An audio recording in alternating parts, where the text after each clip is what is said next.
Hello and welcome to the Pick and Roll podcast. So today, Yeah. yes, sir. So today we have a good one for you guys. It's a little bit different than what we said what was going to be last week in the last season's podcast that just dropped recently.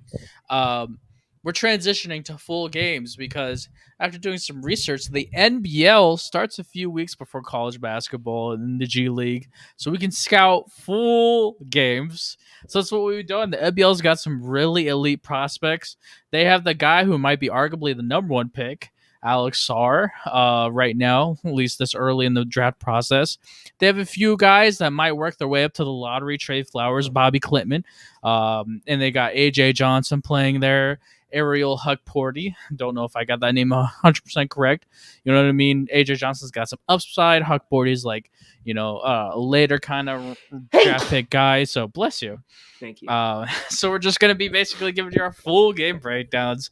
That's what we do here. It's what we really believe works much more than highlights. So it's been fun. We've been watching some Australian basketball. I'm sure the accent's been fun. And Yeah.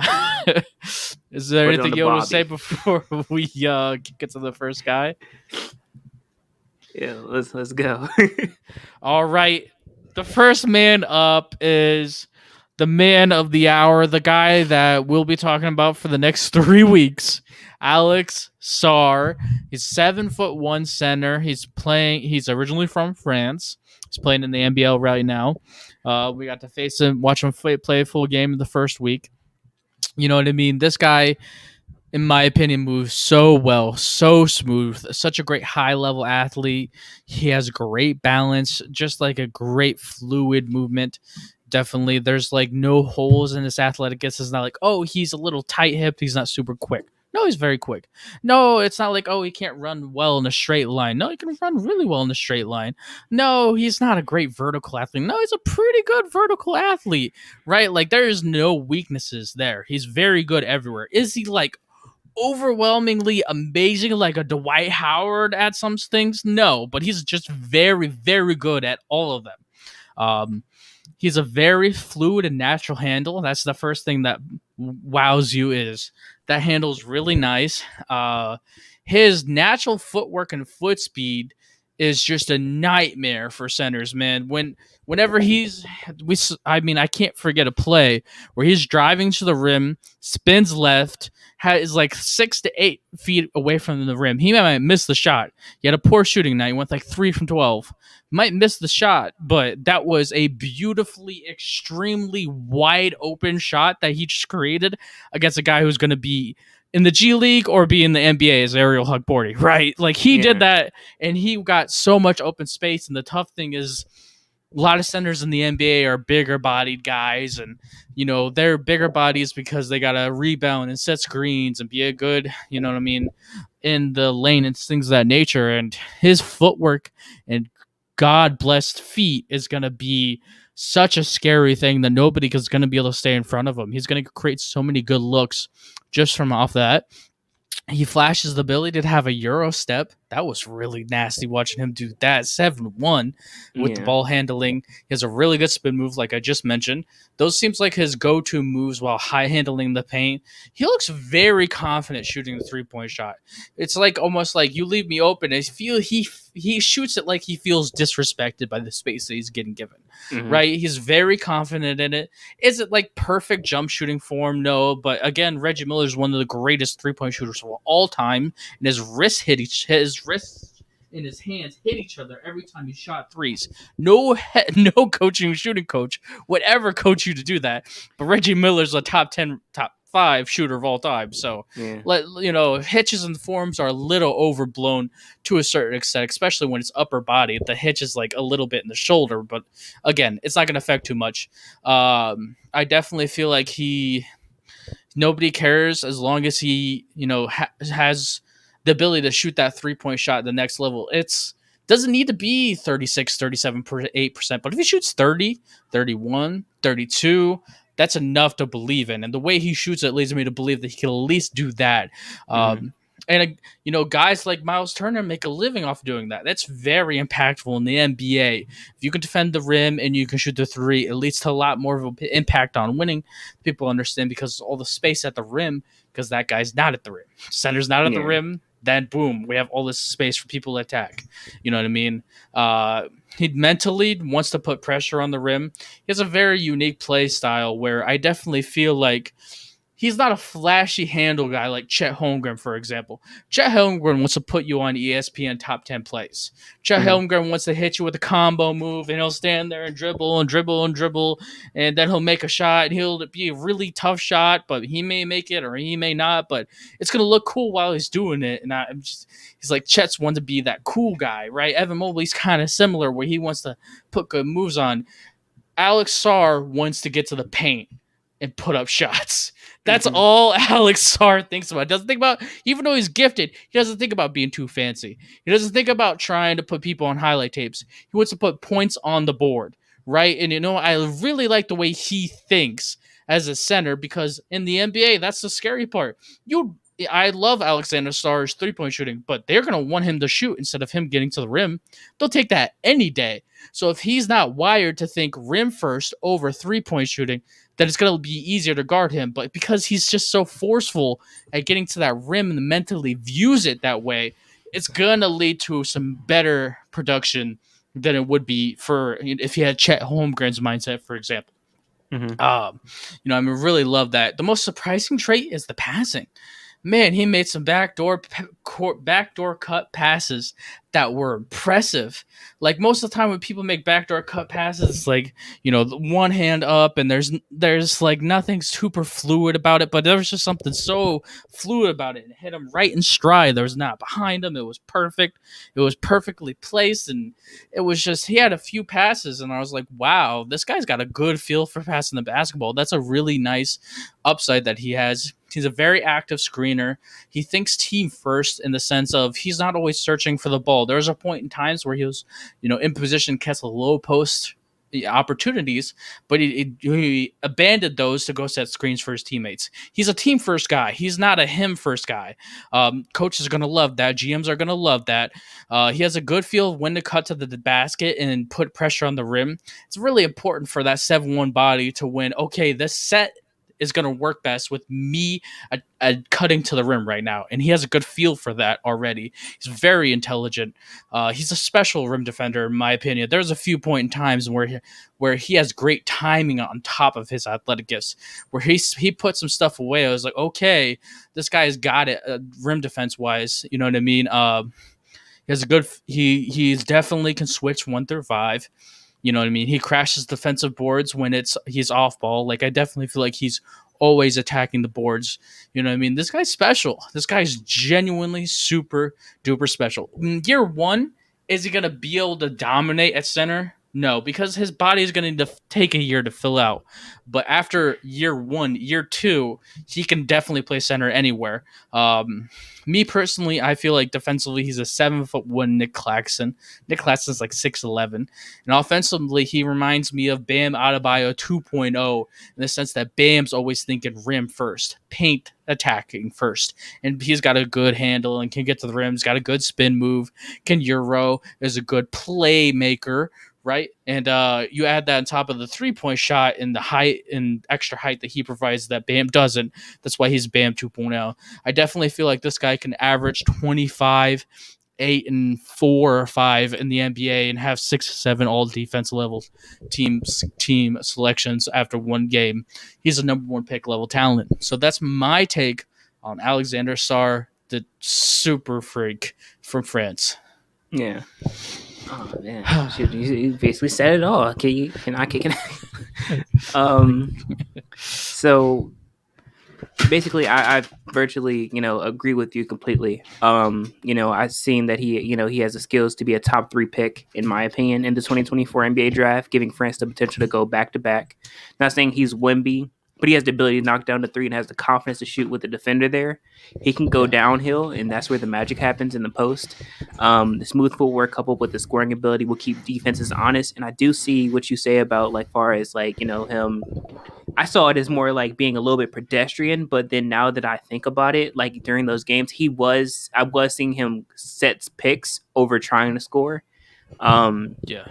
and then far as like his rebounding, I didn't quite see what I wanted to see out of that because I know that he's kind of tall. He's literally like, kind of slim and lanky that I would Huh. prefer for him. Like I know that once he puts on, maybe more muscle, he'll be able to like, grab more rebounds, be able to push defenders out of the way more. But right now it seems more like he's being kind of pushed around because of his frame. Yeah. So that's something I would like to see him work on. Something else I'd like to see him work on is just kind of because I completely see where you're coming from, far as like him, being able to knock down a three, which I said Yeah. that's an amazing talent to have. He is also a great passer as well. I will say that I did see a couple passes where like it was like a behind the back pass Mhm. under the backboard. I mean under the rim where it was like the perfect pass, and I was like, wow, like how like you're 7'1", you shouldn't be able to pass like that. Yeah. Good feel. So just yeah, just like work, just probably just put on more muscle. Eventually, I see that's going to happen eventually. He's only 19, and just be a little bit more physical, because he has the intangibles to play in the post and to live in the post and really dominate the post. But I don't see him do that enough. I would like to see him post up more because, like you said, with that one spin move coming downhill, where he kind of was like spin move, create a separation between the defender. He didn't knock down the shot. It was like a falling away kind of jumper, kind of Mhm. fadeaway jumper, like right in front of the rim. But that's like elite level scoring ability right there. Yeah. So like that's something I would like to see more of because I know that he can Yes. do it. Especially once he puts on the weight. Like he could be like, I mean, Giannis isn't great in the post. So that's not a good option. I would say Bam's really good in the paint and in the post. So I would like to see more of that, kind of like develop that kind of skill set.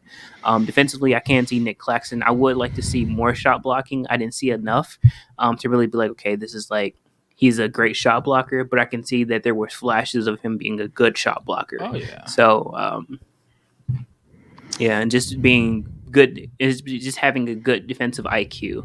That's really big. So yeah. All right. Sounds good. Anything you want to say before we move on to Trenton Flowers? Nope, I said it all. All right, Trenton Flowers is the next man up. Originally, he was one of the big guys coming out of the high school class. I was supposed to go to Louisville, and then he chose where he was going to end up, and he's playing in the NBL. Trenton Flowers had one heck of a shooting night. He shot 8 from the 3-point line. It was incredible to watch. So he's 6'9". He is a forward. One of the things that I feel like is going to be a little under talked about, but it'll matter, is his energy and the high motor that he plays with kind of already feels like his teammates will love him, which is Mm-hmm. amazing because, Australia maybe same language, but different culture. Anybody that's ever visited a different area, you've got to adapt to a different culture like that and to be so quickly where his teammates are smiling, having fun with him. They seem like they're enjoying his presence. They seem like they're hyped when he does anything. And even before he got hot in the game and he was looking pretty pedestrian scoring wise, he was so hyped for his teammates making shots.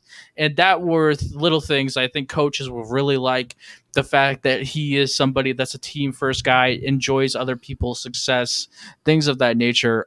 He's already won over his team and the way that his other teammates react to him. So I think that's definitely something that the NBA is going to love about him. Coaches are going to love about him. You want guys like that. He can get to the rim and finish, man.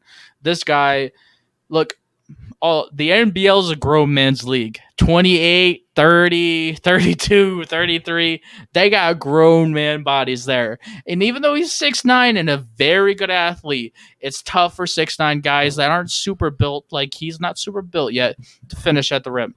And he showed that he can finish at the rim there, or at least try to finish at the rim and get to the free throw line. It definitely looked like he checked off that box. This was an important box for him. He's a very good athlete. He's a very good lateral athlete. He might be a little more laterally gifted than he is vertically, but he's definitely vertically gifted too. I definitely feel like his smoothness and log strides makes him look a little less athletic than what he really is. He's scary coming off a screen. I mean, dear goodness, it doesn't happen much, but when he does get off a screen and he goes downhill, it's like, whoa, nobody's stopping him when he gets ahead of Steve. You know what I mean? He shoots really well in the game. You know what I mean? And he just looks like a really good defender, man. He defends so well. There's some flashes of passing, but it's not overly gifted yet where I can go like point forward type of thing yet, but it's getting close to that point in time. But I definitely feel like teams could look at him and say, hey, if he's going to be a 36, 37, 38% three-point shooter that can defend like nobody else and can get to the rim, and that sounds like a great 3-and-D starting level guy, right? Mm-hmm. And not just a bench 3-and-D guy, like somebody that can actually start because his defense is so elite, because his three-point shot is so elite, because his ability to get to the rim is so elite, and because he's the energy guy of the team fueling everybody else that makes good decisions with the ball in his hands as well. So that's why he's giving me Andre Iguodala with the Golden State Warriors vibes at this moment in time with a better three-point shot. His passing's not as developed as Iggy's was coming out of Arizona, but it's showing the potential there. And definitely at this moment in time, I have him in the range of 8 to 12 in the draft. That's probably not going to stay because nobody's going to shoot 8 for 8 from the 3-point line over and over again, right? This Yeah. is going to be in flow, but I definitely feel like as long as that point percentage doesn't get below 30, he's a lock for the first round because of how well he defends and how athletic he is, and he's 6'9", so people can go full power forward, small forward. The versatility there is impressive. So he's a hard person to not look and say role player, an elite one. You know what I mean? Mm-hmm. It's hard to miss. So that's what Trenton Flowers is looking like after game one. That's my take on him so far. So Chris, what do you think about Trenton Flowers?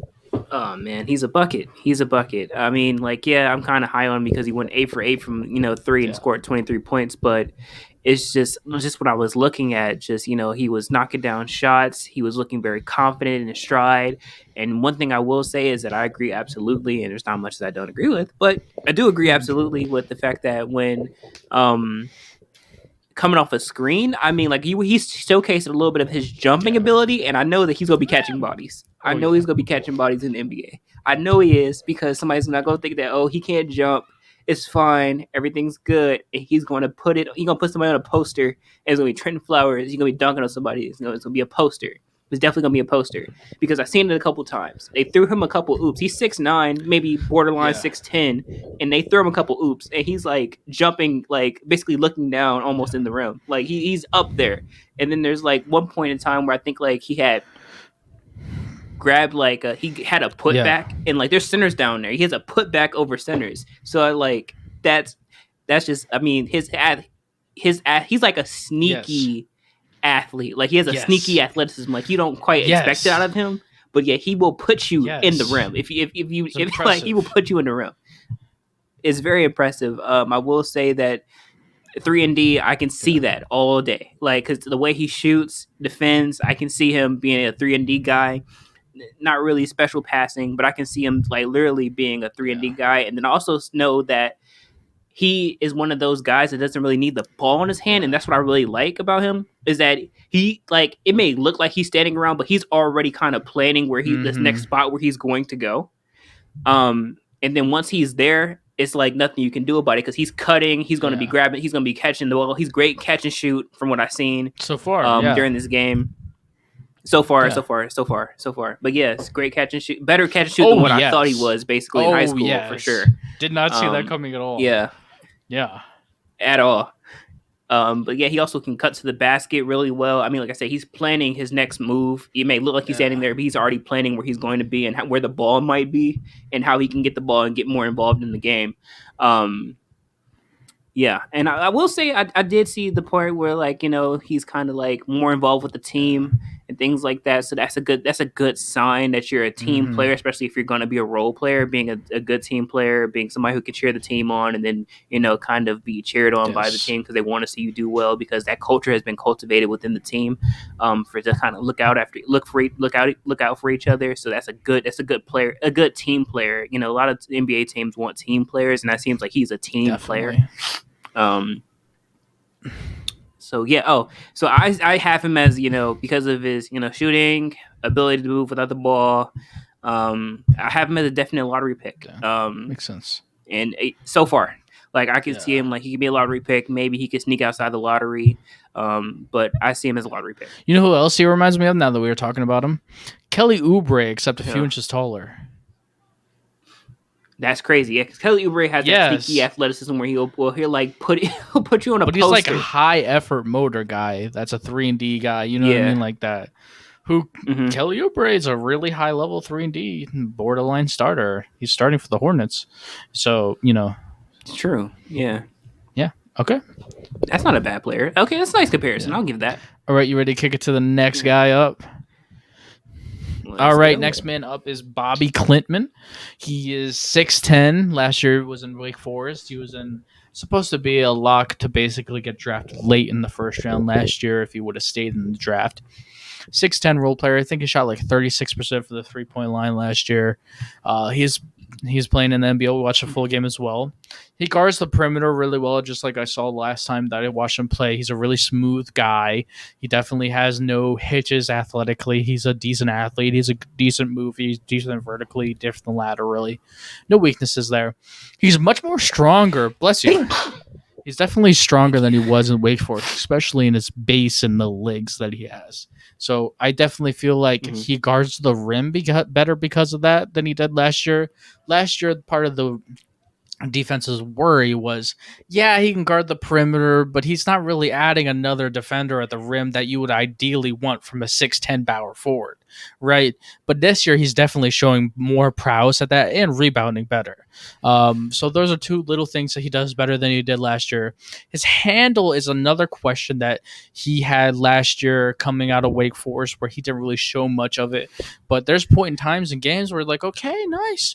He's bringing the ball up full court. Nice. Okay, let's see him be in the position where he's got a handle and get to the rim. Okay, nice. That was decent. It wasn't like Kyrie Irving level, but we don't need Kyrie Irving level. You just need to be able to attack closeouts in the NBA when you're a shooter at the wing.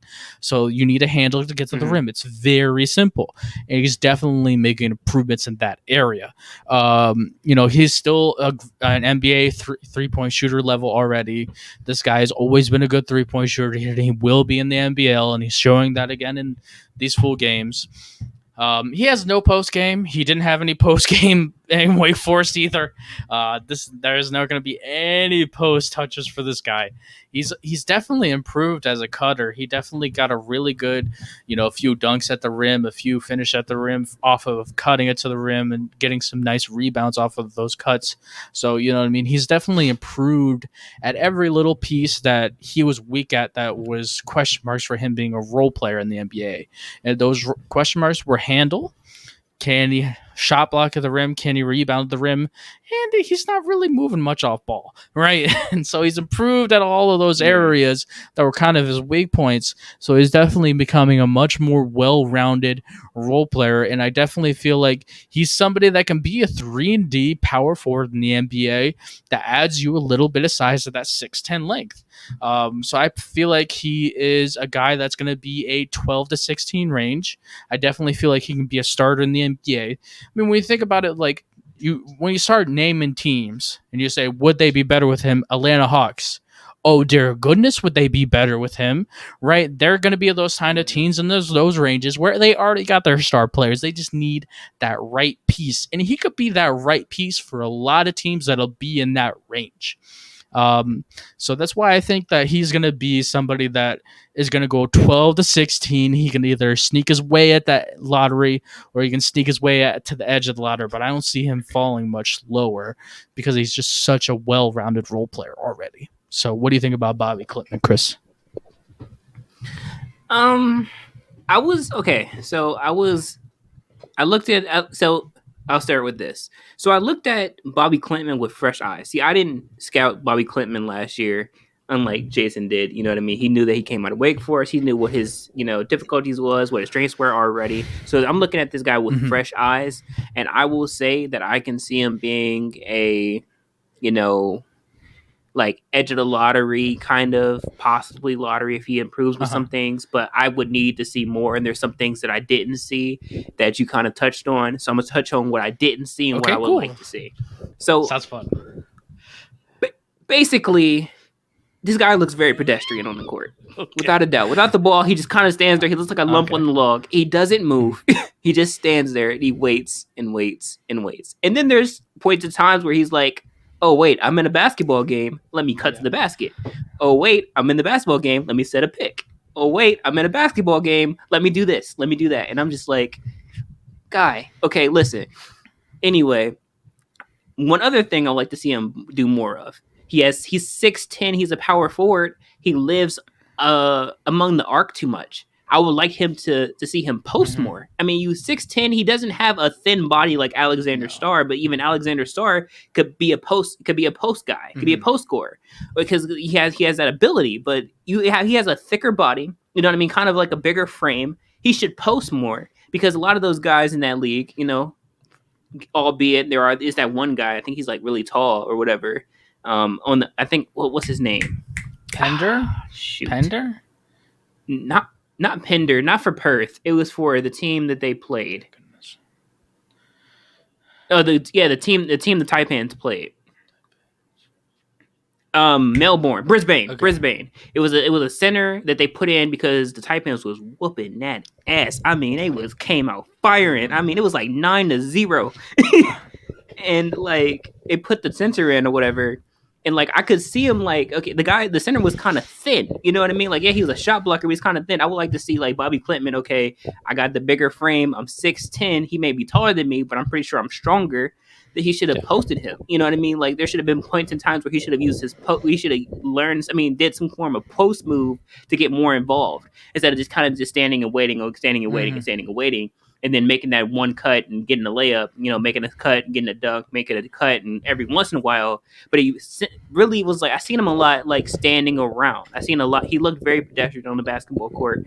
Um, but I will say that when he was involved with the game, he showed flashes. He showed flashes of being a strong 3-and-D kind of play, Yeah. type of player. Like I seen him like knock down shots. I seen him knock down shots with a defender in front of him. I seen him cut to the basket. But it's like it's some things that I was like, you're coming along, but in my eyes, because I haven't seen you before, you're not there Mhm. yet. So that's why I can say like edge of the lottery, maybe a little bit more, because I feel like as the season goes on, he'll Mhm. get better. But as of right now, I'm not that high on him right now because I don't know what he looked like then. I can't see if there's any improvements because I only can see what I see now, and I'm like, it's like I kind of can't be big on a guy when I'm not seeing what I would like to see, especially at that height.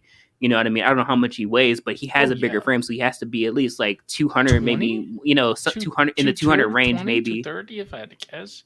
Yeah, you know He's what I mean? Like I would like to see him yeah. post more because he has Oh the yeah. body for it. I believe. You know what I mean? Like it doesn't even have to be any like high level post moves. Like I'm not telling you to spin around and fade Mhm. away. I'm just telling you like just put the body on somebody and get some Yeah. points. You know what I mean? Like I feel like that would be something that he should work on. And just stop being so Yeah. pedestrian.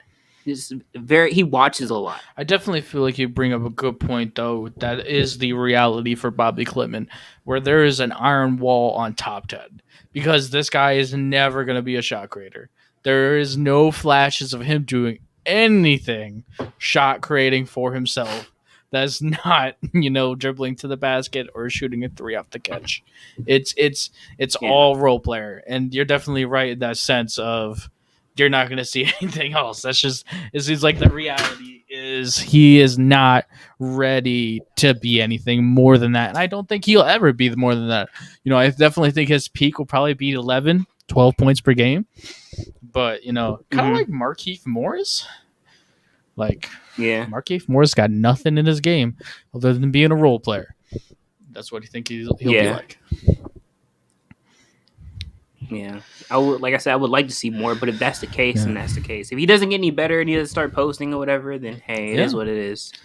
But I think he should add that to his game. I feel like he should, if Yeah. he's being, you know what I mean, having a bigger body like that. But I Yeah. digress. All right, you ready to kick it to the next guy? All right, Let's next go. man up is A.J. Johnson, point guard from the He's playing for the Illahada Hawks. in the NBL. He's also a guy that was coming out of high school, supposed to go to Texas University, but he was a 4 or 5 star guy coming out of the ESPN Top 100, and he only played a few minutes in the game, 7 or 8. Definitely impressed me immediately with how well he defends. He's a very good athlete, very good defender. He's a thinner guy, but I don't think that's going to overly be impactful in his defensive ability because he's very good because of the length. He looks athletic with the ball in his hands whenever he does have the ball in his hands. It's like, whoa, okay, this is nice burst. This is pretty nice, right? I wish there was more tape with him with the ball in his hands. If there was not like a ton of tape, there's like maybe touch the ball once or twice. So I'm looking for more tape in this sense. But as a 6'5" point guard, at this moment in the time, I have him as a mid second round draft pick, only because of just not much tape. It's hard to really get a good feel on what he is. But there is some DeJounte Murray there, where 6'5" point guard. He's athletic like DeJounte Murray, and he's built exactly like DeJounte Murray. So there's some DeJounte Murray potential where DeJounte Murray's second year in the NBA, he is going all defense, right? Like, there's some DeJounte Murray potential here if he can shoot that three well enough. And because, again, 6'5" point guard that's athletic is going to be hard to miss as an NBA guy. I mean, we watched last year a guy from Alabama go in the lottery, get drafted by the Orlando Magic. I think it was like Nick Smith or something like that off the top. No, that was a guard from somewhere else. It was a guard from Arkansas. 6'6". Let's see here. NBA draft. From Arkansas? That's up here at least. Yeah, I don't know. Let me see.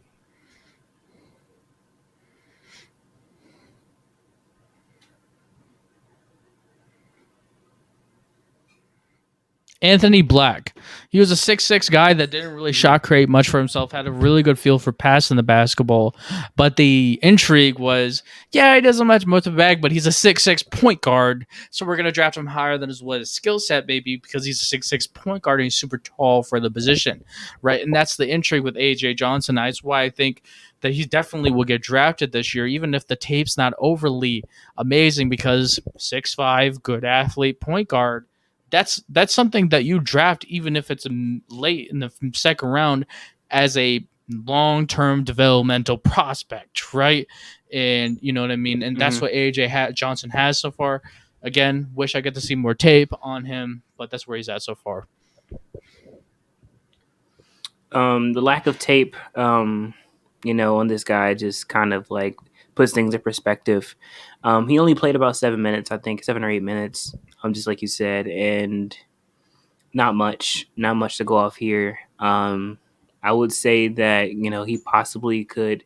I mean, what I really liked about it, right, was what I did see was how tall he looked. I don't know why, but it was like he just looked really tall.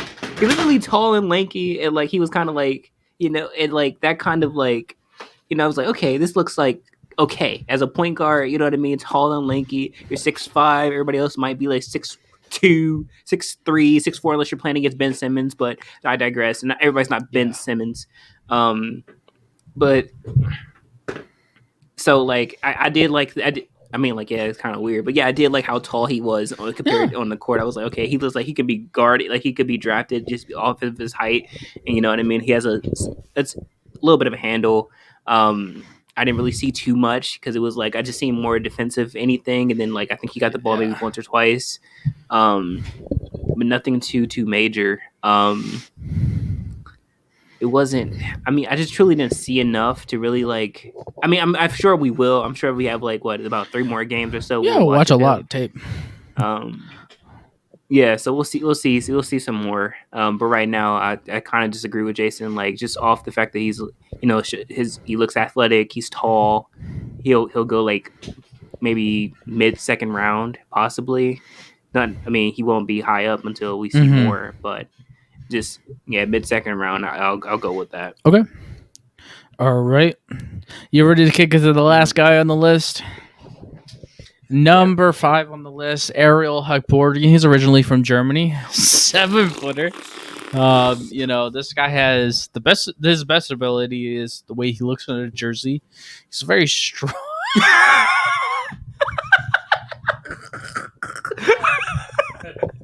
I didn't realize how much of a snipe that was, but okay.